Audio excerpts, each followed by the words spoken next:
안녕하세요. 히든스탁의 김태은입니다. 오늘 양시장 다소 엇갈린 흐름 보여주면서 마감했습니다. 마감 지수 연한 살펴볼까요? 먼저 코스피 지수는 전거래일 대비 6.54포인트, 0.30% 하락한 2197.67에 거래를 마쳤고요. 코스닥 지수는 전거래일 대비 1.30% 오른 669.83에 거래를 마감했습니다. 자, 오늘 코스피 시장은 2200선 부근에서 등락을 거듭하면서 외국인 투자자들의 매물이 출회가 되면서 하락하는 모습이었지만 반대로 코스닥 시장은 1% 넘는 상승세를 보여주면서 기분 좋게 한 해를 마무리할 수가 있었습니다. 오늘 한 해의 마무리를 위해서 오늘 2019 아듀 시간을 마무리했는데요. 자, 오늘 이 2019년을 되돌아보고요. 또 다가오는 2020년을 준비하기 위한 전략을 함께 짜보도록 하겠습니다. 오늘 끝까지 함께 하시면서 행복한 수익률을 위해서 힘차게 달려가 보도록 하겠습니다. 자, 그럼 오늘 함께 해주실 두 분의 전문가 소개해 드릴게요. 우라노스 전문가님 그리고 마르스 전문가님 나오셨습니다. 어서 오세요. 네, 반갑습니다. 네, 반갑습니다. 아니, 한 해가 이렇게 훌쩍 지나갔어요. 오늘 마지막 거래일이었는데요. 마지막 거래를 맞이하는 소감이 궁금하거든요. 우라노스 전문가님 어떤 소감 전해주시겠어요?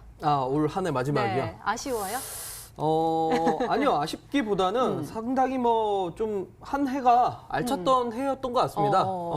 사실 코스피 시장 같은 경우가 이제 연초 대비해서 한 9% 정도 이제 좀 상승하면서 마무리됐는데 어찌됐건 간에 이제 2018년 대비해서는 어쨌든 주식시장이 좀 상승하면서 마무리됐기 때문에 우리 기해년 황금 대지의 해였죠. 그만큼 그러네요. 우리 맞다. 개인 투자분들한테 정말 좀 이제 이 계좌를 가득 채울 수 있는 해가 되지 않았나라는 생각이 들고 이제 2020년 또 경자년이 다가옵니다. 이 띠 중에 이제 쥐띠인데, 쥐띠요. 그렇죠. 맞아요. 쥐가 이제 보통 먹이를 이제 모아가지고 맞아요, 벽 속에 숨깁니다. 그렇죠. 예. 저장하잖아요. 그래서 보통 이제 재물을 모을 수 있는 해다라고 하는데 저는 이제 어쨌든 2019년은 이제 끝났으니까 우리 2020년 다가오는 2020년에는 우리 개인 투자분들께서 정말 이제 계좌를 차곡차곡 쌓아가시는 해가 되시길 바라도록 하겠습니다. 네, 알겠습니다. 황금 돼지띠에서 또 쥐띠로 넘어가는데 우리 마르스 전문가님의 소감은 어떨까요? 네, 사실상 2019년 굉장히 다사다난했습니다. 맞아요. 좋은 일도 있었지만 나쁜 일도 굉장히 많았어요. 그래서 많은 분들이 2019년에 있었던 일들을 모두 털고 2020년대는 새롭게 시작하고 싶은 마음이 많으실 텐데 절대 2019년을 터시면 안 된다. 새로운 마음이 아니라 지금 2019년도에 이 1년 동안 갔던 종목이 2020년도에 또 움직입니다. 같은 시기에 같은 자리에서 똑같이 움직이기 때문에 2019년도에 우리가 겪었던 것들을 다시 되새기면서 2020년도에 크게 갈 수 있는 종목들 꼭 최저점에서 매수하시고 성공할 수 있는 2020년도 되시길 바라겠습니다. 네, 알겠습니다. 그러면은 우리 두 전문가와 함께 2019년을 달군 이슈들 한번 살펴보도록 하겠습니다. 정말 우리를 울고 웃게 했던 이벤트들이 정말 많았는데요. 먼저 화면으로 만나보시죠.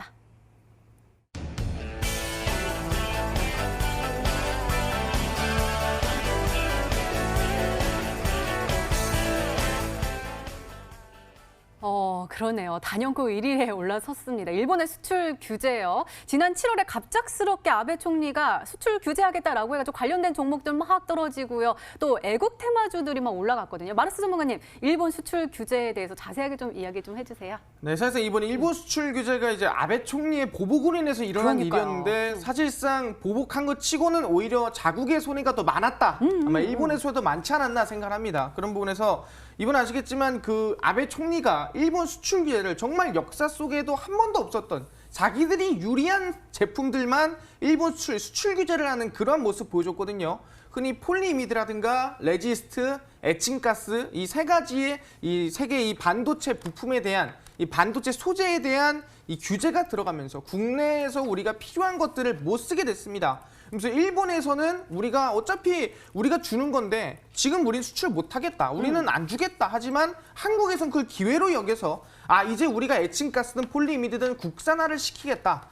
우리가 알아서 만들겠다라고 하면서 국내 기업들이 굉장히 이슈가 됐었죠. 흔히 동진 세미켄 같은 기업들까지도 이번에 일본 수출 규제 이 반사익 수혜주로서 저점에서 이 무거운 종목이 상승세가 대략 80%에서 거의 90%까지 올라갔고요. 마찬가지로 후성 같은 종목도 저점 대비해서 상승세를 본다고 한다면은 이 자국의 이 레지스트라든가 이런 이 국내 걸로 국산화 시킨다는 이슈로 주가가 50% 100%씩 급등이 나왔습니다. 그뿐만이 아니라 우리 그게 있죠. 가지도 말고 사지도 말자. 사실상 우리가 일본 불매 운동을 진행을 했습니다. 그래서 국산 상품들을 많이 쓰자라고 하면서 모나미 같은 이 일본 볼펜을 쓰지 않고 한국 볼펜을 쓰자는 이슈로 주가가 크게 올라갔죠. 저점 대비해서 거의 뭐 250% 가까이 상승이 나와줬고요. 마찬가지로 국내 옷이었던 신성통상 같은 경우에도 주가가 많이 올라갔습니다. 그런 부분에서 일본 수출 규제가 우리에게 굉장히 이 분통이 넘치면서도 사실상 우리가 복수를 오히려 해줬던 그런 이슈 중 하나였다 말씀을 드리겠습니다. 네, 오히려 발전의 기회가 된 것 같아서 조금 통쾌한 마음도 있는 것 같습니다. 자, 그럼 두 번째 이벤트도 한번 살펴볼게요.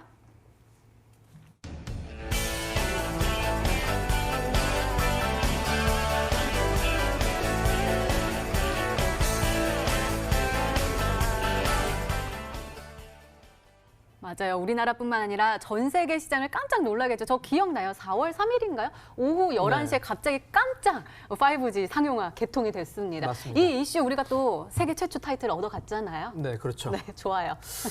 네, 사실 이 세계 최초 5G 상용화라는 게 좀 의미가 좀 크다라고 볼 수 있을 것 같습니다. 왜냐하면 일단 뭐 사실 4차 산업 시대가 이제 다가오고 있다라고 하는데 우리 국민들이나 이제 주식 투자하시는 분들이 이 체감적으로 느끼실지는 모르겠습니다만 실제로 이제 4차 산업 시대가 다가오면서 실제로 글로벌 주식 시장에서 가장 큰 폭으로 상승하는 기업들이 전부 다 4차 산업에 관련된 기업들이 좀 많이 올라가고 있습니다. 뭐 미국 같은 경우만 보더라도 이제 마이크로소프트라든지 내지는 애플 그리고 뭐 페이스북, 넷플릭스, 소위 말해 이제 빵이라는 종목들이 가장 많이 올라가고 있죠. 근데 우리나라는 실질적으로 4차 산업에 준비되어 있는 기업들이 사실 없습니다. 뭐 인공지능 관련된 회사도 사실상 없고 자율주행 관련된 기업도 사실은 뭐 없다라고 봐도 무관합니다. 근데 이제 4차 산업에 맞춰가지고 이 4차 산업을 현실적으로 실현할 수 있는 게 무엇이냐 싶으면 이제 통신 기술이라고 볼 수 있을 것 같은데 이 통신 기술을 그 어느 나라도 아니라 이제 대한민국에서 가장 먼저 세계 최초로 상용화했다라는 게 상당히 좀 의미가 크다라고 볼 수 있을 것 같습니다. 뭐 앞전에는 이제 소위 말해서 스마트폰 위주의 스트리밍 서비스를 했었던 게 4G 사업이었다고 한다면 이제 5G 같은 경우는 스마트폰을 넘어서 여러 다양한 산업 분야에서 쓸 수 있는 이제 통신 기술이라고 볼 수 있을 것 같은데 그렇기 때문에 오히려 이제 세계 최초로 이런 상용화를 했다는 부분에서 올 정말 한 해 동안 가장 많이 주가가 올라갔었던 게 이제 5G 관련된 종목들이지 않았나라는 생각이 듭니다. 뭐 대표적인 종목이 이제 KMW라는 종목이었죠.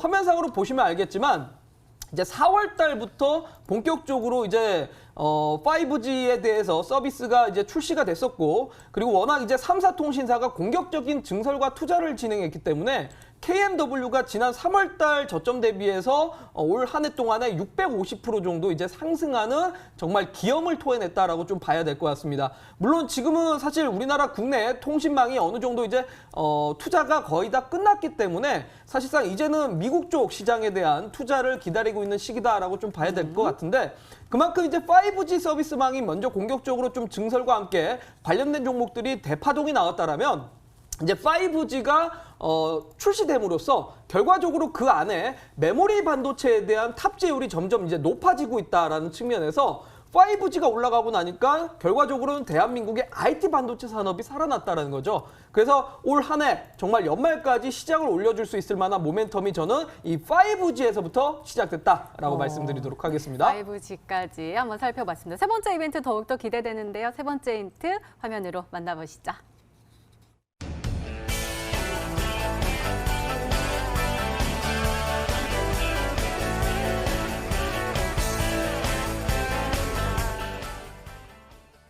말 그대로 잔인했다가 또 좋았다가 또 잔인했다가 우리 시장을 진짜 울고 웃게 하는 대표적인 장본인인 것 같아요. 제약 바이오주인데요. 임상 실패 이야기 때문에 굉장히 많이 힘들었는데 또 급등 이야기가 나왔어요. 자세하게 좀 풀어주시겠어요? 네, 사실상 이 대한민국의 시장을 주도한다고 본다 한다면 제약바이오 종목이 시장을 상승을 했다가 하락했다 하거든요. 2015년, 2018년도 이 대세 상승장을 이끌었던 것도 결국엔 제약바이오 종목이었습니다. 그런 부분에서 이번 2019년도 6월, 7월, 8월 시장이 하락이 나올 때 이끌었던 종목들도 제약바이오였다 말씀드리겠습니다. 이번에 HLB가 리보세람이라는 이 임상을 진행하는데 임상 3상 결과가 기대에 못 미쳤다라고 하면서 하한가를 갔고요. 그 뒤를 이어서 실제 코오롱 티슈진 같은 경우도 마찬가지로 이 인보사에 대해서 이게 잘못됐다. 이 약 자체는 지금 허위로 속여서 팔고 있다라는 이슈로 상장 폐지 악재가 나와줬고요. 거기 더불어서 헬릭스미스도 임상 3상에 대해서 실패가 나왔습니다. 신라든도 임상에 대해서 권고 중단을 받았고요. 그래서 악재만 계속 연달아 나오면서 제약바이오 종목들이 대부분 폭락이 나오는 상황에서 갑자기 HLB 임상 3상이 유럽 암학회에서 굉장히 놀라운 결과가 나왔다라고 하면서 주가가 10배 이상 급등이 나왔고요. 헬릭스미스 같은 경우는 임상 3상 실패였으나 그건 A상이었고 임상 B상 같은 경우에 성공했다라고 하면서 임상 3 갑자기 실패가 성공으로 바뀌었습니다. 그리고 코어노 티슈즈는 상장 폐지에서 갑자기 1년 개선 기간이 주어졌고요. 마찬가지로 신라젠도 실질적으로 중단, 이 임상에 대한 중단 권고였으나 지금 구간에서 대장암이 사멸했다. 대장암이 사라졌다라면서 이슈가 나와줬습니다. 그러면서 지금 제약바이오 종목들 대부분 100%, 200%씩 급등 랠리 나와줬는데 그게 언제까지? 지금까지 이어지고 있다는 거예요. 그렇다면은 그 이슈가 지금까지 이어지면서 충분히 후속주도 오늘 아마 알아갈 수 있지 않을까 말씀드리도록 하겠습니다. 네, 알겠습니다. 정말 많은 이슈들이 있었네요. 자, 이렇게 2019년을 달군 이벤트들 살펴봤습니다.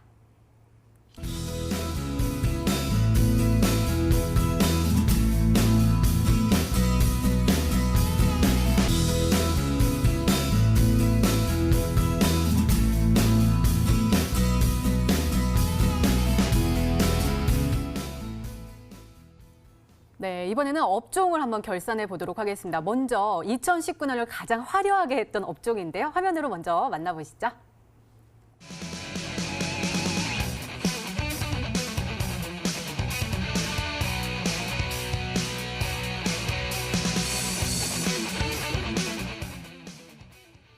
역시나 제약바이오하고 반도체가 나왔습니다. 일단은 우리 우라노스 전문가님 역시나 반도체 가지고 오셨죠. 네. 뭐 저는 뭐 당연합니다. 맞아. IT입니다. 내년도 반도체, 올해도 네. 반도체. 사실 올 초부터 이제 뭐 여러 방송을 출연할 때마다 계속 이제 IT 반도체만 맞아요. 저는 좀 얘기를 해왔던 사람이라서 올 한 해 가장 이제 빛났던 섹터가 이제 저는 반도체 섹터라고 볼 수 있을 것 같습니다. 왜 그런지는 이제 화면상으로 보면서 설명을 드려야 될 것 같은데요. 제가 아까도 이제 말씀드렸지만 코스피 주식시장이 종합주가지수가 1월 1일부터 시작해갖고 지금까지 9.4% 정도 올랐습니다. 근데 9.4% 올라갈 동안 어떤 이제 종목들이 이제 시장 상승을 이끌었느냐? 바로 이제 삼성전자가 43% 정도 올랐고요. 하이닉스가 58% 정도 올랐습니다. 그리고 업종별로 흐름을 따졌을 때 1월 1일 기준으로 가장 많이 상승한 섹터가 이제 반도체 섹터입니다. 소위 말해서 이제 반도체 섹터가 연초 대비해서 지금까지 상승한 구간이 약 45% 정도 올라갔습니다. 그만큼 사실 SK하이닉스와 삼성전자를 제외하고 코스피가 연말까지 지금까지 상승률을 따지게 된다면 삼성과 하이닉스를 빼고 나면 코스피가 마이너스 2.1%로 하락 마감했다라고 봐도 무관합니다. 그만큼 이제 뭐 그야말로 이제 IT 반도체 시대였고 반도체 업종이 정말 많이 올라갔다라고 말씀을 드리도록 하겠습니다. 네, 알겠습니다. 역시나 또 반도체는 우라노스 전문가님이신데 우리 마르스 전문가님은 제약바이오잖아요. 올해도 제약바이오 그리고 내년도 제약바이오 맞죠?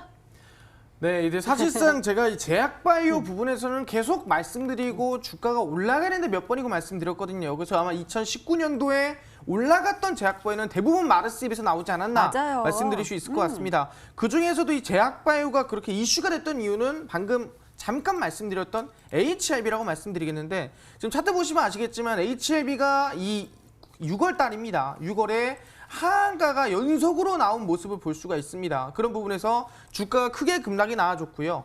큰 하락 속에서 실제 주가 자체는 엄청나게 많이들 빠졌습니다. 그런 부분에서 제약바이오 대부분이 하락이 나와줬고요. 대략 3조였던 종목이 마이너스 대략 7천억까지 시가총이 빠졌습니다. 거기에 따라서 제약바이오 대부분의 업종에 있는 관련주들이 모두 빠졌거든요. 근데 그 이후에 다시 임상에 대한 좋은 결과들이 나오면서 뭐 HLB 같은 경우는 10배 이상 급등이 나와주고요. 대부분의 제약바이오 업종에 있는 종목들이 급등 상승이나 우상향세가 나와줬습니다. 마찬가지로 이번 1월 JP모건 컨퍼런스를 앞두고 제약바이오가 2019년 말부터 지속적으로 상승이 나와주고 있거든요. 그렇다고 한다면은 아직 강한 힘이 남아있는 종목들, 아직도 충분히 상승 랠리가 남아있는 종목들은 더 갈 수 있다 말씀드리도록 하겠습니다. 네, 그렇다면 그 업종 안에서 가장 눈에 띈 종목들도 한번 살펴봐야 될 것 같아요. 화면으로 만나보시죠.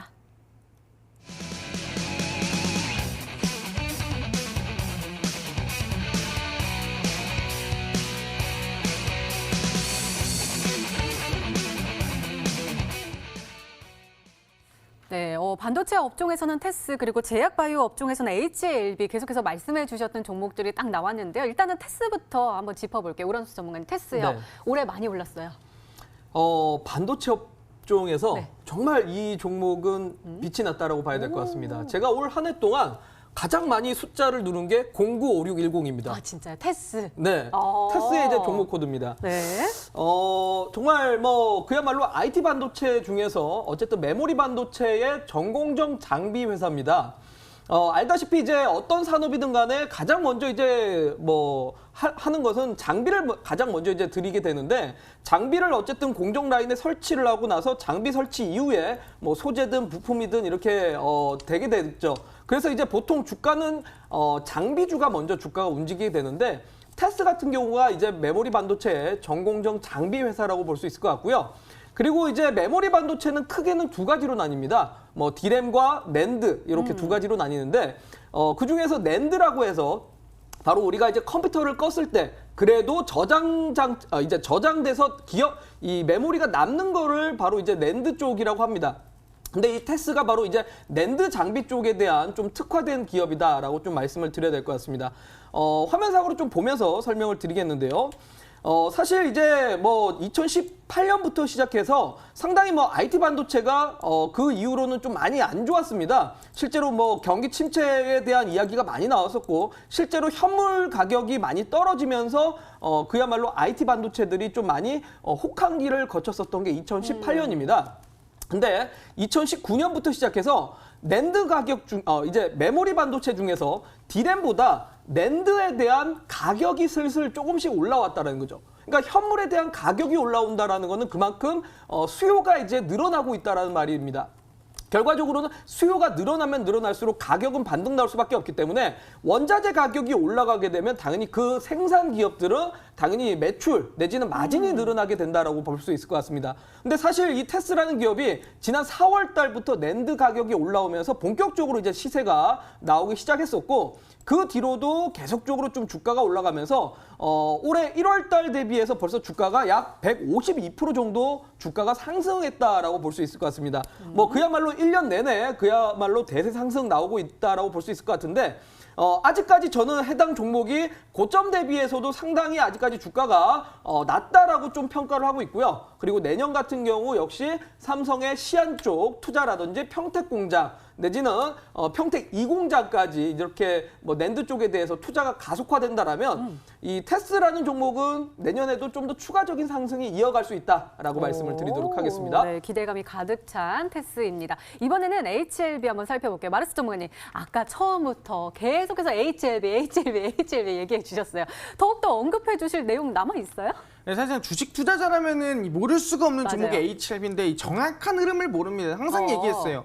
이 제약바이오 종목은 올라가는 시기가 정해져 있다고 했습니다. 뭐 아무 때는 이슈 난다고 뛰는 게 아니거든요. 이슈가 나와도 뛰는 시기는 정해 있어요. 바로 연말에서 연초라고 했습니다. 2019년에서 2020년 넘어갈 때, 2018년에서 2019년 넘어갈 때가 제약바이오 가장 크게 뛸 때라고 말씀드렸거든요. 왜 그러냐 한다면은 10월에 이 면역 강화 학기를 시작해로 이 혈액 학회, 그 이런 JP몬 컨퍼런스, ASCO 계속해서 이 학회가 진행되기 때문에 거기에 따라서 제약바이오 랠리가 나올 수밖에 없다 말씀드렸습니다. 그래서 지수를 보더라도 항상 얘기했죠. 연말만 되면은 실질적인 지수들이 제약 지수가 상승이 나오고 반등이 나온다 말씀드렸습니다. 보시면 연말부터 연초까지 상승세가 이어지고요. 가장 컸던 2018년도도 마찬가지입니다. 지속적으로 연말에서 연초까지 상승세가 나아진 모습 보여주고 있고 거기에 따라서 이번에 나왔던 종목들도 HLB였다라고 말씀을 드리겠습니다. HLB가 6월에 가장 큰 악재가 나왔다 했죠. 아까 얘기했던 리보세라닙에 대한 임상 3상이 기대치 못 미쳤다면서 연속 하한가를 갔습니다. 그러면서 많은 개인 투자자가 손절을 치고 굉장히 많은 손실을 봤어요. 그리고 나서부터 연말이 다가오면서 보시면 아시겠지만 9월, 10월이 넘어가면서 주가 상승이 나오더니 대략 10배까지 뛰게 됩니다. 이러한 모습에서 악재가 나오던 종목도 어쩔 수 없이 연말이 되고 면역 강화 학회라든가 이 제약바이오 학회가 이어지면은 어쩔 수 없이 제약바이오 종목들이 뛰어야 되고 그러기 위해서는 시가총액 큰 종목들이 먼저 올라가줘야 돼요. 그러다 보니까 헬릭스미스라든가 신라젠이라든가 HLB가 악재임에도 불구하고 조그마한 호재에도 주가가 뛰는 모습들을 보여줬다는 거죠. 그렇다고 한다면 얘기했죠. JP모건 컨퍼런스 아직 시작 안 했습니다. 1월 13일이고요. 그 전까지 아직 일주일 남았거든요. 그렇다면 그 안에 상승이 나오고 반등이 나올 수 있는 종목들은 뭐가 있는가? 충분히 더 갈 수 있는 종목들 남아있는 것 같으니까 후속주 기대해 보시길 바라겠습니다. 오늘 그 후속주 이야기해 주시는 거예요, 혹시? 기대를 해보셔도 좋을 것 같습니다. 네, 알겠습니다. 자, 이번에는 조금 우울한 이야기를 해봐야 될 것 같아요. 우리 시장의 2019년에 가장 우울했던 업종들 만나보시죠.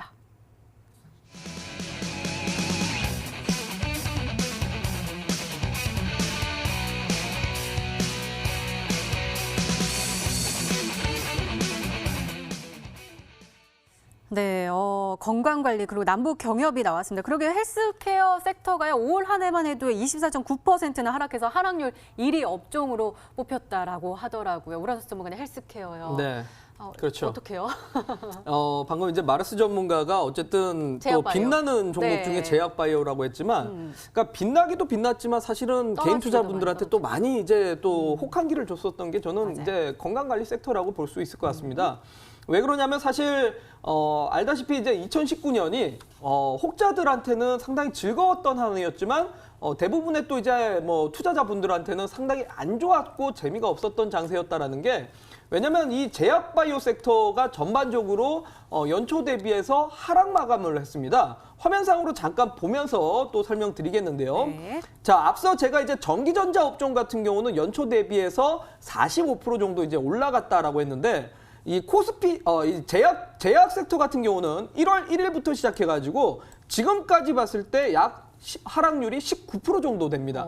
그러니까 결과적으로는 연초 대비해서 연말까지 하락해서 마무리했기 때문에 최근에 이제 제약바이오를 신규 매입을 했거나 내지는 최근에 새로 편입을 하고 계시는 분들한테는 상당히 뭐 좋을 수 있습니다만, 오히려 사실 많은 투자자분들이 2018년 때 그때 당시에 고점에서 매수하신 분들이 많았었고, 실제로 작년 이맘때쯤에도 연초 효과를 기대한다라고 편입을 했다가 오히려 이 잘못해가지고 미끄러지면서 연말까지 이제 좀 물려서 고생하시는 분들이 또 많았다라는 소식을 많이 듣습니다. 그만큼 좀 한 해 동안에 가장 좀 성과가 좋지 못했었던 게 또 제약바이오 섹터였고, 그만큼 2019년만큼 가장 임상 실패가 많았었던 해도 없었습니다. 그러니까 어떻게 보면은 사실 우리나라 대한민국의 또 제약바이오의 현 주소라고도 볼 수 있을 것 같습니다. 뭐 신라젠, HLB, 티슈진, 뭐 상당히 많은 종목들이 그런 일이 있었기 때문에 사실 이제 뭐 연초 효과라고 생각을 하지만, 저는 바이오 쪽에 대해서는 단기 트레이딩 관점으로 좀 대응을 하시는 게 좋지 않을까라고 말씀을 드리도록 알겠습니다. 하겠습니다. 자, 건강관리 업종 한번 살펴봤고요. 이번에는 남북 경협 업종 한번 짚어볼게요. 마르스 전문가님, 그러게요. 2018년에는 그래도 기대감이 굉장히 컸는데 2019년 되니까요, 계속 불발되고 좀 안 좋았던 것 같아요. 관련된 업종들도 내려갔겠죠? 네, 사실상 우리가 이 남북 정상회담이라는 게 굉장히 우리는 뜻깊었습니다. 맞아요. 2000년도 그리고 2007년도 그리고 2018년도 4월에 남북 정상회담이 진행이 되면서 남북 기업주 관련주들이 굉장히 뭐 500%씩 1000%씩 많은 상승이 나와줬습니다. 그리고 나서부터 2차 북미 정상회담이 이번 2019년 2월 말에 진행이 되기로 했는데, 많은 분들이 기대를 하고 있었어요. 남북 기업주가 그를 따라서 주가 50%씩 60%씩 2월 말까지 상승이 나오고 있었는데, 그 이후에 남북경협 실제 북미 정상회담이 결렬이 나면서 대부분의 종목들이 하한가를 가고 급락이 나와주면서 지속적으로 정말 어제까지도 우하향이 나온 종목이 남북기업주다 말씀드릴 수 있을 것 같아요. 그래서 2019년 1월 달 잠깐 반짝하고 죽어버린 종목이다라는 말씀드리겠는데, 아쉽게도 그 이후로 좀 괜찮아지나 싶었는데 미중 무역 전쟁이 안 좋아지면서 이 북한 간의 사이가 더 멀어지고요. 그러다가 갑자기 미사일 또 발사하고 미사일 발사하다가 또 싸우고,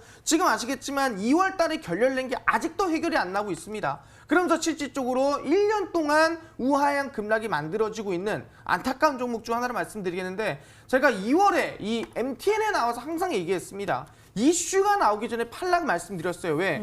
결렬이 나든 이게 잘 진행이 되든 어쨌든 우리가 기대한 것보다는 좋은 결과가 나오진 않을 것이다. 우리가 기대한 거는 사실 항상 초월이거든요. 근데 중요한 건 우리가 기대한 만큼 나올 수는 없어요. 그렇기 때문에 기대감이 제일 클 때 파는 게 중요한데, 항상 이 이슈가 끝나고 나서 결렬이 되든 어쨌든 이 회의가 진행이 되든 그 안에서는 기대감이 끝난 부분이에요. 그래서 다시는 이슈가 나오기 전에 파시고 이슈가 나온 다음에는 절대로 홀딩하지 마셔라 말씀드리도록 하겠습니다. 네, 알겠습니다. 그렇다면 그 안에서도 더욱더 우울했던 종목들 한번 확인해 볼게요. 화면으로 먼저 만나보시죠.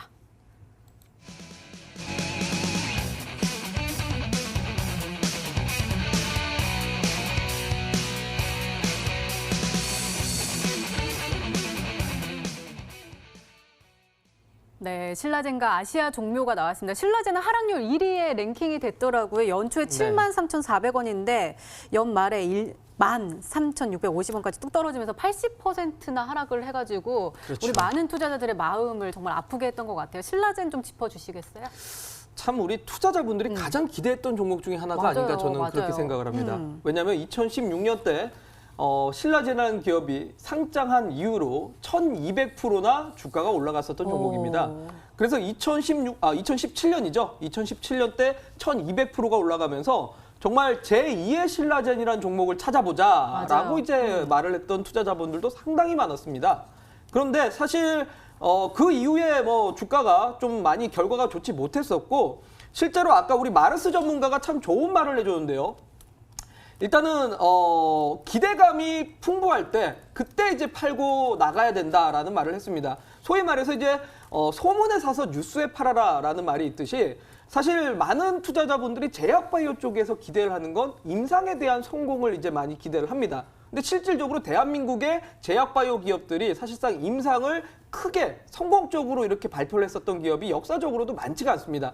그래서 이 기업 역시 마찬가지로 지난 8월 달이죠. 8월 달 당시에 임상 실패로 인해서 점한가를 벌써 3번이나 기록을 하면서 그야말로 정말 처참한 좀 결과를 줬었고 연말까지에서도 이제 연초 대비해서 약 81% 정도 하락을 했는데 우리가 이런 표현을 합니다. 중간고사 학창 시절 때 중간고사에서 틀린 문제가 기말고사에도 또 틀린다는 말이 있습니다. 그러니까 그만큼 우리 투자자분들이 2019년 때 이 처참했었던 결과를 좀 기억을 하셔서 2020년에는 정말 뭐 임상에 대한 결과보다는 이런 이벤트에 대한 결과보다는 좀 단기성으로 철저하게 트레이딩으로만 좀 대응을 하시고 이벤트가 다가올 때는 좀 과감한 매도를 하시는 전략으로 참고하셨으면 좋겠습니다. 네, 전략도 챙겨두셨네요. 자, 이번에는 우울한 업종인 이 남북 경협에서 아시아 종묘를 뽑아 오셨습니다. 마르스 전문가님, 아시아 종묘는 남북 경협 중에서도 또 대표적이잖아요. 근데 많이 떨어졌어요? 네, 그래서 아시아 종묘 같은 경우는 그 당시에 이제 그 개성공단 뒤에 맞아요. 여의도보다 몇 배 큰 농업단지를 조성한다는 이슈가 나와주면서 농업 관련주 중 하나인 종자거든요. 맞아요. 실제 우리가 아무리 뭐 물을 잘 주고 햇빛을 잘 주고 비료를 잘 둬도 종자가 좋지 않으면은 잘 자랄 수가 없습니다. 그래서 대한민국 종자 2위 기업이 아시아 종묘입니다. 근데 지금 보시면 아시겠지만 주가가 정확히 북미 정상회담이 이전까지 한 1, 2주 전까지 저점 대비해서 상승세가 크게 나왔습니다. 100%까지 나와줬어요.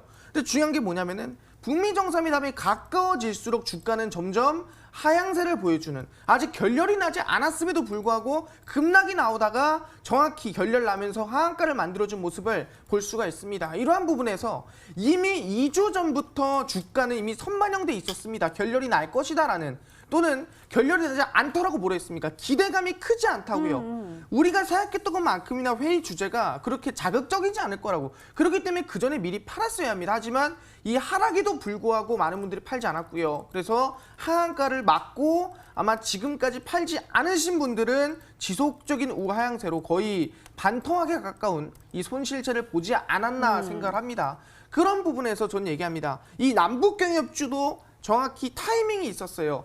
급등할 수 있는 최저점 매수할 타임이 있었고요. 또는 팔 수 있는 고점 타이밍이 있었습니다. 제약바이도 마찬가지였어요. 아까 말씀드렸지만 제일 좋은 종목과 제일 좋지 않았던 종목은 한 끗 차이입니다. 어디서 샀고 어디에 팔았는가거든요. 마찬가지로 남북기업주도 빨리 샀으면 수익을 냈던 최고의 업종일 수 있었겠지만 늦게 사서 늦게 팔았기 때문에 최악의 업종이 된 거고 제약바이오는 완벽한 타이밍에 사서 완벽하게 100% 200% 먹고 팔았기 때문에 최고의 업종이 됐던 겁니다. 그럼 뭔 소리냐? 여러분들에게 최고의 업종은 돈을 벌 수 있는 업종이 결국엔 최고의 업종이 될 수 있다는 거고 그 종목 제가 오늘 소개하니까 끝까지 만약 2019년이 힘들었다면 이번만큼은 꼭 행복하게 종목 알아가시길 바라겠습니다. 네, 알겠습니다. 이렇게 2019년에 가장 화려했던 업종 그리고 우울했던 업종과 관련된 종목들까지 살펴봤습니다.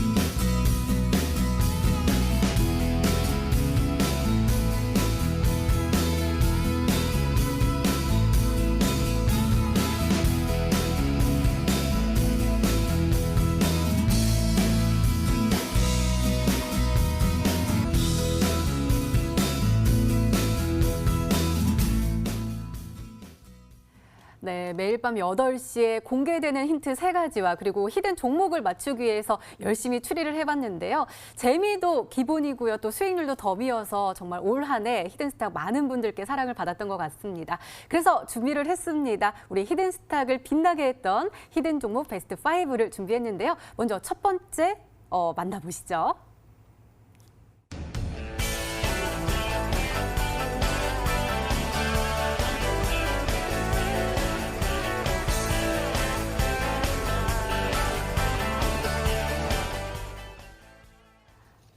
보니까요, 기분이 좋아요. SDN이요. 우리 마르스 전문가님의 대표 종목 중에 하나죠. 무려 145.94%의 최고가 수익률을 선물로 주셨습니다. 전문가님 너무 좋아요. 그래서 SDN 같은 경우는 제가 그 당시에 공개할 때만 하더라도 이제 일본 수출 규제대에서 해소할 수 있는 방법은 이랑 즉위식 가서 실질적으로 얘기할 수밖에 없다 얘기했거든요. 그래서 이랑 즉위식에 따른 국내 총선 정책주다 하면서 최저점에서 공개를 해드렸습니다. 차트 보시면 아시겠지만 이 구간에서 최저점 이 정확한 음봉 구간에서 공개해드렸고요. 그 이후부터 쉬지 않고 우상향이 나와주면서 대략 140%가량 급등이 나와줬습니다. 근데 최근에 악재가 나와주면서 많은 분들이 급락을 맞고 손실을 봤을 수 있겠지만 아까 얘기했죠. 매수는 어디다? 급등하기 전에 잡아야 된다 했습니다. 이미 늦게 잡고 늦게 파는 순간 손실이고요. 급등하기 전에 미리 잡아야 저점에서부터 얼마? 140% 이상 급등이 가능하다라고 말씀드리는 거고요. 2019년뿐만이 아닙니다. 2020년까지 이어질 수 있는 그런 종목들 아직 많거든요. 바닥에 깔려 있습니다. 그 종목으로 끝까지 알아가시길 바라겠습니다. 계속해서 기대감을 선사해 주시네요. 두 번째 종목도 한번 살펴볼까요?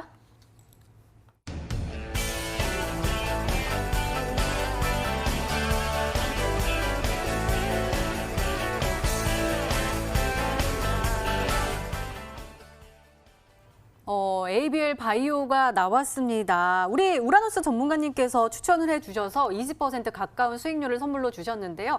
일단은 원래 IT, 반도체 쪽이 또 주 종목인데 베스트 2가 ABL 바이오가 나왔어요. 네. 어떻게 보세요? 가끔씩 이제 몇몇 분들이 저한테 그런 말씀을 하세요. IT 전문이면서 왜 가끔씩 제약바이오를 갖고 오냐. 맞아요. 근데 그거는 여러분들이 잘못 알고 있는 선입견입니다. 제가 이제 IT만 하는 전문가는 아닙니다. 시장의 주도 섹터를 이제 공략하다 보니까 아직까지는 이제 IT가 주라고 말씀을 드리는 거고, 바이오 같은 경우는 어찌됐건 간에 1월 달 JP모건 컨퍼런스 행사 전까지는 이 단기 이벤트에 따른 이슈로 인해서 기대감으로 단기 상승 정도는 좀 가능하다라고 좀 얘기를 드리고 싶습니다. 그래서 1월 13일부터 현지 시간 1월 16일까지 이제 JP모건 헬스케어가 진행이 될 텐데, 여기에서 사실 우리나라 기업들이 참석해서 뭐 초청을 받았네, 참석을 받았네가 중요한 게 아니라 사실 어떤 뭐 그렇게 중요한 내용이 나오지는 않습니다. 다만 단기적으로 연초 효과에 따라 갖고 중소형주들이 올라갈 시기가 됐기 때문에 IT주가 또 쉰다라면 키 맞춤은 바이오 쪽에서 나올 수밖에 없다라는 관점에서 해당 종목을 제시를 해드렸다라고 말씀드려야 될 것 같고요. 화면상으로 보면서 설명드리겠습니다. 제가 지난 12월 16일 날 바로 이 캔들에서 여러분들한테 좀 제시를 해드렸던 것 같은데요. 정확하게 이제 이때 이후로 이제 많은 뭐 제약 바이오 기업들이 전반적으로 오늘 또 상승이 나왔습니다. 뭐 ABL 바이오뿐만이 아니라 뭐 최근에 앞타 바이오라든지 오늘 뭐 오스코텍 같은 종목들도 많이 올랐고. 올랐고 사실 JP모건 헬스케어에 참석하는 기업뿐만 아니라 많은 제약바이오들이 그냥 다 올랐습니다. 그래서 그냥 동반 상승세에서 그냥 같이 올라가고 있다 정도로 좀 알고 계시면 좋을 것 같고요. 일단은 단기적으로는 지금 월봉상 앞전에 대한 저항을 부딪히는 자리이기 때문에 추가 상승을 노린다라면 아마 이제 매물 소화를 좀 하고 나서 다시 올라가지 않을까라는 생각이 듭니다. 그래서 지금 혹시나 갖고 계신 분들은 약간 뭐 절반 정도 이제 수익 실현을 하고 또 눌렸다가 다시 올라갈 때 뭐 추가 매수 대응을 한다라든지 그런 식으로 좀 대응하셔서 조금 더 수익을 더 극대화하셔도 된다라고 말씀을 드리도록 네. 하겠습니다. 추가적인 가격 전략, 대응 전략까지 세워주셨으니까요. 잘 참고하시기 바랍니다. 자, 그럼 베스트 3도 확인해 볼까요?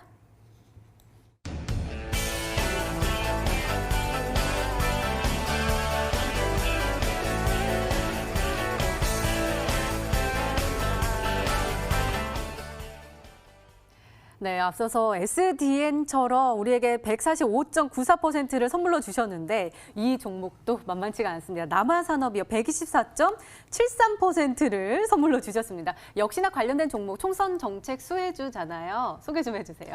네, 맞습니다. 항상 얘기했지만 이 총선 정책 수혜주는 이 내년 4월 아니겠습니까? 근데 4월이 되기 보통 5개월에서 6개월 전부터 올라간다 말씀드렸습니다. 그 시기가 정확히 9월에서 10월이었고요. 그 당시에 정확하게 총선 정책에 대해서 대장주인 남아산업 말씀드렸습니다. 저 주가를 보시면은 이 구간에서 공개를 해드렸어요. 그 이후부터 주가 지지부진하더니 대략 11거래일 만에 120%가량, 130%가량의 급등 수익 가능했다 말씀드릴 수 있을 것 같아요. 그래서 SDN 140%를 드리고 나서 바로 공개한 종목이 남아산업이었거든요. 그래서 남아산업을 SDN 수익 번골로 얹어서 더 찍으셨다면은 100%가 아니라 아마 200%, 300% 이상까지도 수익 낼 수 있지 않았나 생각이 듭니다. 그런 부분에서 이 남아산업, SDN 모두 총선 정책 수혜주였고요. 지금 총선 정책 모두 빠질 때 미리 저점에 공개해서 저점에서 100% 이상 수익 본 거예요. 그럼 실제로 뭐냐?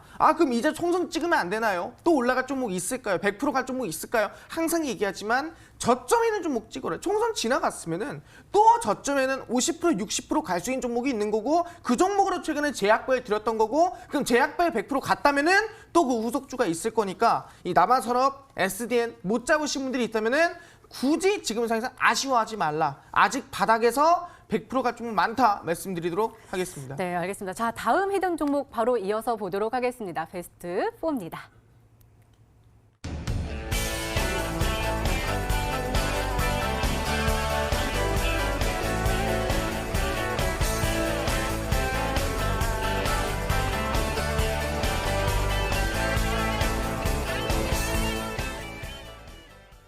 드디어 우라노스 전문가님의 주 종목이 나왔습니다. 액트로 나왔는데요. 22.31%의 수익률 우리에게 선물로 주셨네요. 카메라 모듈 관련된 거잖아요. 네. 계속해서 갈 수 있다라고 말씀해 주시고 강조해 주시는데 내년에도 기대해봐도 좋을 종목이죠? 아마 수차례 갖고 왔던 것 같습니다. 네, 맞아요. 근데 뭐 지금 차트가 말을 하고 있지 않을까라는 생각이 듭니다. 네. 사실 이제 월봉 한번 보면서 설명드리겠는데요. 네. 뭐 상장 이래로 계속 이제 신고가 달성하고 있습니다. 근데 아직까지 이 신고가가 저는 작아 보입니다. 그 말은 2020년에도 아직까지는 추가 상승이 더 가능하다라고 말씀을 드려야 될 것 같습니다. 어찌됐건 간에 아직까지 갤럭시 11 출시는 2월 달까지는 남아 있습니다. 근데 올해 대비해서 내년의 스마트폰에 대한 판매량이 정말 예상 판매치가 상당히 높기 때문에 거기에 맞춰갖고 이제 안에 부품 회사들이 상당히 뭐 실적이 좀 늘어날 거라고 생각이 드는데 저는 사실 다른 부품보다도 이제 어쨌든 스마트폰이 자꾸 이제 한 단계 올라갈수록 고스펙 결과적으로는 이제 카메라 모듈 쪽으로 가고 있습니다. 그래서 이제 액트로 같은 경우도 역시나 이제 또 뭐 어쨌든 또 이제 카메라 모듈 쪽 관련된 종목이기 때문에 거기에 맞춰갖고 내년에 매출이라든지 영업이익 같은 경우는 또 폭발적으로 증가될 거다라고 기대하고 있기 때문에 추가 상승을 좀 더 노려서 갖고 가시라라는 말씀을 드리면서 액트로뿐만이 아니라 저는 나머지 이제 사실 카메라 관련된 종목들 전반적으로 나쁘지 않다고 봅니다. 그래서 아직까지 혹시 갖고 계신 분들 같은 경우는 계속 수익을 좀 시켜도 된다라고 말씀을 드려도 될 것 같습니다. 네, 알겠습니다. 자, 이제 베스트 5 마지막을 한번 살펴볼까요? 화면으로 먼저 만나보시죠.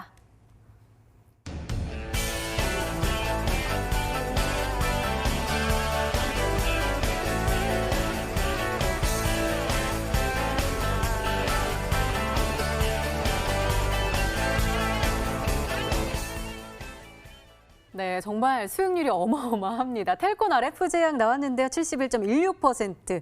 아까 앞서서 100%가 넘어가지고 이 종목은 뭔가 소소해 보이긴 하지만 사실 엄청나게 대단하죠. 기대감에 사서 이슈 전에 팔아라라고 하셨는데 이 종목이 딱 적중한 것 같아요. 네, 사실상 이제 아까 말씀드렸던 SDN 140%라든가 남아산업 120% 이후에 공개했던 종목이 텔콘 RF 제약이라는 제약바의 기업이었습니다. 제가 했죠. 연말만 되면 뛸 수밖에 없는 게 제약바의 종목이다. 왜? 6년 연속 이어왔기 때문에. 그 중에서도 당연히 항암제가 시장 규모가 제일 크기 때문에 이슈가 되는데 항암제 규모가 커지면은 항암제와 관련된 약을 파는 기업도 이슈될 수밖에 없다 했습니다. 그게 뭐였습니까? 비마약성 진통제라 했습니다. 지금 마약성 진통제가 굉장히 많은 상태에서 마약성 진통제는 지금 사실상 이 몸에다가 가는 부담이 크기 때문에 비마약성 진통제를 먹어야 된다. 그래서 비마약성 진통제 임상 3상 완료를 했었던 비보존의 지분을 가지고 있던 텔콘 RF 제약이 뛸 수 있다라 말씀드렸거든요. 그래서 주가는 보시면 아시겠지만 이 음봉에서 공개를 해드렸습니다. 이제는 갈 수 있습니다. 이제는 제약바의 연말이 뛰기 때문에 그중에 대장주인 텔콘 RF 제약이 뛸 수 있습니다. 말씀드렸거든요. 그 이후에 주가가 대략 70%까지 우상향이 나와주면서 단기간입니다. 거의 일주일 안에 급등이 나와줬거든요. 그래서 많은 분들이 충분히 수익을 낼 수 있다 말씀드리겠습니다. 중요한 게 뭐냐? 텔콘 RF 제약이 급등이 나온 이후에 목표가를 정말 한참 넘은 이후에 그리고 나서 이번에 어떻게 됐습니까? 임상 3상이 실패했다는 이슈가 터지면서 주가가 하한가를 갔어요. 아까 뭐라고 했습니까? 만약에 텔콘 RF 제약을 고점에 잡았다면 최악의 업종은 이 제약바가 됐을 거예요. 하지만 우리는 뭐다? 최저점에 잡아서 최고점에 팔았기 때문에 맞아요. 최고의 업종이 될 수 있었다라는 거예요. 근데 아직 최저점이 있고 최고의 업종이 될 수 있는 종목이 남아있기 때문에 그 종목 끝까지 기대해 주시길 바라겠습니다. 네, 알겠습니다. 이렇게 저희 히든 스탁을 빛나게 했던 히든 종목 베스트 5까지 살펴봤습니다.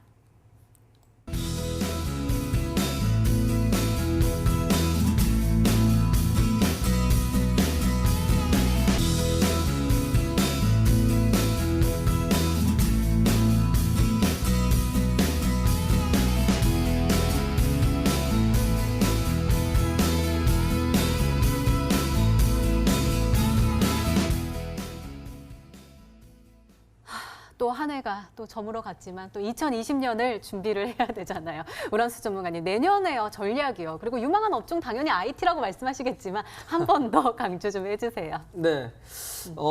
저는 일단은 시장은 한 2월 달까지는 현재 분위기를 계속 이어갈 거라는 생각이 듭니다.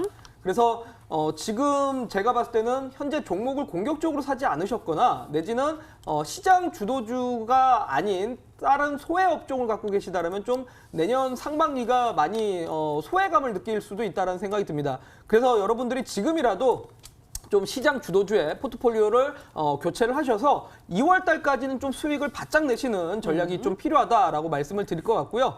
그리고 어쨌든 1월 달 말에 1월 31일 날 FOMC가 있는데 이때 만약에 이제 FOMC에서 어떤 발언을 하냐가 이제 저는 관건이라고 봅니다. 뭐 자산 증대 속도가 좀 많이 빠르다라는 발표가 나온다라면 저는 3월 달부터도 충분히 증시가 눌릴 수 있다라고 생각을 하고 만약에 이러한 발언이 안 나온다라면 현재 분위기가 4월 달, 5월 달까지는 좀 이어진다라고 얘기를 좀 드리고 싶습니다. 그렇기 때문에 역시나 IT나 내지는 저는 2020년에도 소부장 쪽이 주요 테마로 작용할 거라고 생각을 하고 있습니다. 그래서 아직까지 상승하지 못한 IT라든지 내지는 어쨌든 범차원적인 측면에서 정부 측면에서 지원을 하고 있는 소부장 관련된 종목들로 좀 포트폴리오를 꾸리면 좋지 않을까라고 말씀드리도록 하겠습니다. 네, 알겠습니다. 마르스 전문가님의 전략이요. 또 궁금합니다. 2020년 어떻게 대응하면 좋을까요? 네, 사실상 제가 제약바이오를 계속 말씀드렸지만 제약바이오 JP모건 컨퍼런스가 얼마 안 남았거든요. 아까 얘기했죠. 이슈가 나오기 전에 팔라고 했습니다. 그럼 지금은 고점에서 팔 때입니다. 네. 그럼 이게 JP모건 컨퍼런스 이후 이슈가 뭐가 있냐? 실제로 아시겠지만 이번 1월 초입니다. CES가 있어요. CES에서 뭐가 나오냐면은 폴더블이 나옵니다. 그래서 아마 내년 2020년 1월에 주가를 급등시키고 우리에게 최고의 종목이 될 수 있는 건 아마 폴더블에서 나올 것이다 말씀을 드리겠습니다. 네, 그래서요. 오늘 이제 마지막 거래일을 아주 핫하게 장식을 해주신다는 마르스 전문가님. 오늘 온라인 무료 방송 준비되어 있잖아요. 어떤 이야기 해주실 거예요? 네, 사실상 최근에 아까 이 수익률이 100%에서 한 80%씩 나오다 보니까 많은 분들이 기대감이 굉장히 클 것 같아요. 마지막에. 그래서 좀 기대감을 많이 가지고 있는 종목 가지고 왔는데 그중에서도 아까 말씀드렸죠. 이미 중국에서 우리 대한민국 삼성전자의 갤럭시 W20이라는 갤럭시 폴드가 12월 20일 날 완판을 했고요. 12월 24일 날 3분 만에 모조리 완판했습니다. 한국 폰보다 100만 원이 비쌈에도 불구하고 3분 만에 완판을 시킨 건 갤럭시 폴드였어요. 그렇기 때문에 전 세계가 지금 폴더블에 관심을 많은 상태인데 내년 1월 CES 국제전자제품 박람회에서 중국에서도 폴더블 폰이 내놓게 되고요. 1월 초에는 이 모토로라의 레이저라는 이 위아래로 접히는 폴더블 폰이 미국 버라이즌을 통해서 출시가 됩니다. 그러니까 전 세계는 2020년도에는 폴더블 전쟁이라 해도 이상하지가 않다는 거예요. 근데 지금까지 나온 폴더블은 대부분 다 뭐냐면은 실제로 플라스틱 필름입니다. 그러니까 유리가 아니라는 거죠. 그래서 구겨지고 많이 우글우글하고 그런 부분이 많아요. 근데 이번에 삼성전자가 최초로 바로 울트라싱 글라스는 이 접히는 유리를 가지고 이 폴더블을 세계 최초로 만들게 됩니다. 그래서 이 울트라싱 글라스 접히는 유리를 만드는 이 기업이 아마 세계 최초이기 때문에 주가가 바로 1월부터 시작해서 우상향세가 아까 공개드렸던 정책주 100%, 제약바의 80%만큼이나 우상향세가 크게 기대된다. 세계 최초의 이슈다. 그 종목 오늘 방송 끝나고 오후 9시 온라인 무료 공개 방송에서 공개됩니다. 연초에 꼭 잡아야 될 이 종목 꼭 알아가시길 바라겠습니다. 아니 제가 제약바이오 섹터 중에 한 종목을 가지고 오시지 않을까 싶었는데 이번에는 IT 쪽으로 왔어요. 폴더블 유리요. 접히는 유리. 네. 접히는 유리요? 맞습니다. 아니 우리 계속해서 올 한 해가 딱 했는데 접었는데 우리 약속한 것들이 아직은 이루어지지 않았어요. 140%는 차근차근 올라갔는데 상한가 가면은 우리 같이 다 같이 스태프들이랑 같이 영화 보러 가기로 했는데 내년에는 그 약속 지키실 거예요?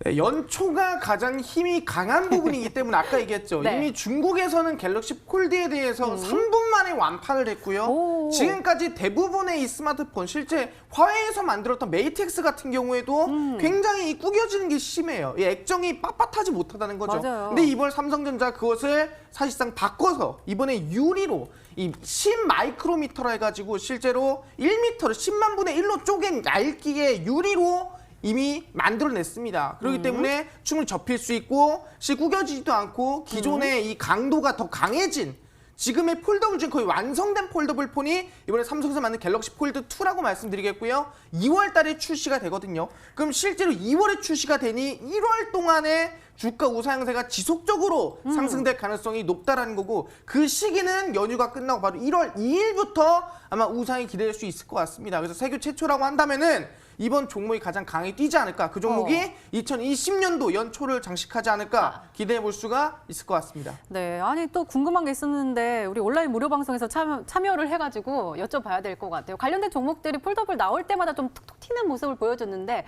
이미 뛰었던 건지 아니면 이번에 새롭게 들어가는 건지도 궁금한데 말씀 안 해주실 거죠? 새롭게 뛰는 새롭게요? 그렇죠. 세계 새롭게? 최초니까.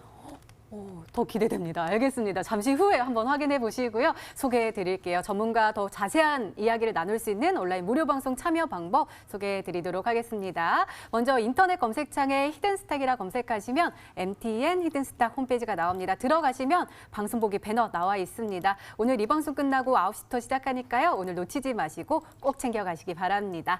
자, 히든스탁 오늘 준비된 시간은 여기까지입니다. 오늘 우라노스 전문가님 그리고 마르스 전문가님과 함께했습니다. 저희 내일도 특집 준비되어 있습니다. 내일 저녁 8시에 다시 찾아뵙겠습니다. 시청해주신 여러분 고맙습니다.